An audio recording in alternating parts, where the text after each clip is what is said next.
马来西亚邀请中国访问，这一趟非常关键。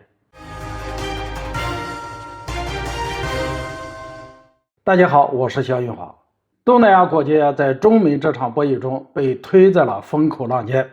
美国的强势介入，尤其是菲律宾的倒戈，其实让东盟陷入了巨大的困境。从目前了解到的消息，在3月底就完成访华之后的马来西亚，对当前和中国的合作非常的积极，在4月初甚至还主动想让中国建个新群，带着东南亚的一些小兄弟们一起来玩。但随着菲律宾的倒戈，无疑让整个事情搁置了下来。不过在日前，马来西亚官方突然向中国发出访问邀请，这个时间点想和中国谈谈，很明显具有特殊的意义。马来西亚的这次邀请直观上凸显了目前东盟的犹豫不决，以及中国对东盟的重要性。东盟现在的犹豫不决其实是2个方面决定的，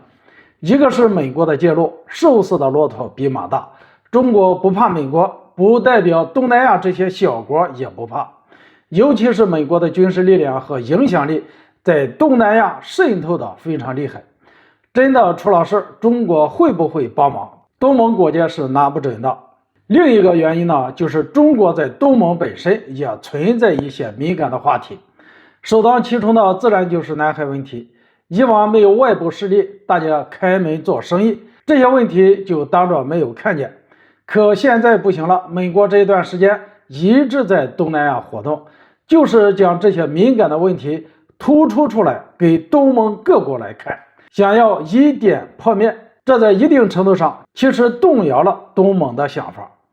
中国这一趟去大概率要承认问题的客观存在，并继续推动南海行为准则。而且中国估计会有意的避开美国的话题，谈多边合作，谈多极化趋势，这么做就是为了和美国形成鲜明的对比。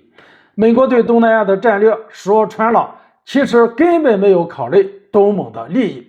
单纯是靠肌肉来说话。这种鲜明的对比会让这些国家自动做出自己的选择。然而这些人自动选择还有个最根本的原因，就是中国的国力。如果放在几十年前，这帮人肯定不会有任何的犹豫，就直接选择美国了。因此这段时间中国在西太的军事活动一定程度上呼应了中国对东南亚的外交战略。坦率地说，中国在东南亚的布局远不只是这么一点。去美元化和本币互换协议本质上是丢给东南亚各国的蛋糕，美国想要利用东南亚国家，就必须意味着吞到嘴里的蛋糕要吐出来。东南亚国家愿意吗？答案是显而易见的。中国坚持推动合作双赢，本身就是给东南亚国家展示一个可以预见的前景。这个蛋糕越可观，美国能够插进的空间就越小。这一趟马来西亚代表东盟在试探中国的意思，也同样是中国在试探东盟的意思。一旦能够成功，南海形势稳定了，就有了可靠的把握。好了，今天就说到这里，咱们下次见。